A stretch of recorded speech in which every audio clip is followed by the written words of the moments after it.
Cette commission réunissait la direction de l'usine, les syndicats, les services de l'État compétents et des élus.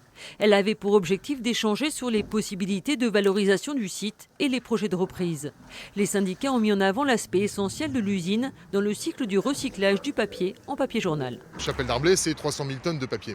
300 000 tonnes de papier qu'on fait rentrer à la Chapelle Darblay, qui sont issues des collectivités du bassin de l'axe Seine. C'est entre 25 et 30% du recyclage français. C'est-à-dire que si demain, Chapelle Darblay disparaît ou se transforme, les poubelles jaunes, ça n'a plus tellement d'intérêt. Alors qu'UPM avait annoncé son intention de vendre l'usine de la Chapelle Darblay en septembre dernier, les visites et les contre-visites de repreneurs potentiels s'enchaînent sur le site. Des dossiers évoqués lors de la commission industrielle. Nous avons eu 7 marques d'intérêt. Sur cette 7 marques d'intérêt, 5 sont réellement sérieuses puisqu'elles émanent d'industriels. Elles émanent d'industriels essentiellement orientés sur la production de papier pour onduler. Pour autant, nous avons d'autres offres industrielles qui se positionnent plutôt sur la production de pâtes marchandes, ce qui fait que nous avons quelque part un panel de solutions industrielles qui permettrait aujourd'hui, et nous en sommes convaincus, de maintenir l'emploi sur le site de Grand Couronne.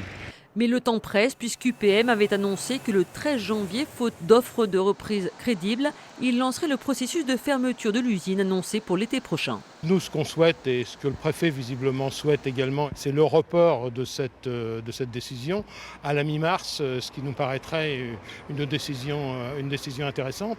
Et de ce côté-là, on a, comme je vous disais tout à l'heure, le mutisme de Chapelle Darblay d'UPM. La direction d'UPM France n'a pas souhaité non plus répondre à nos questions.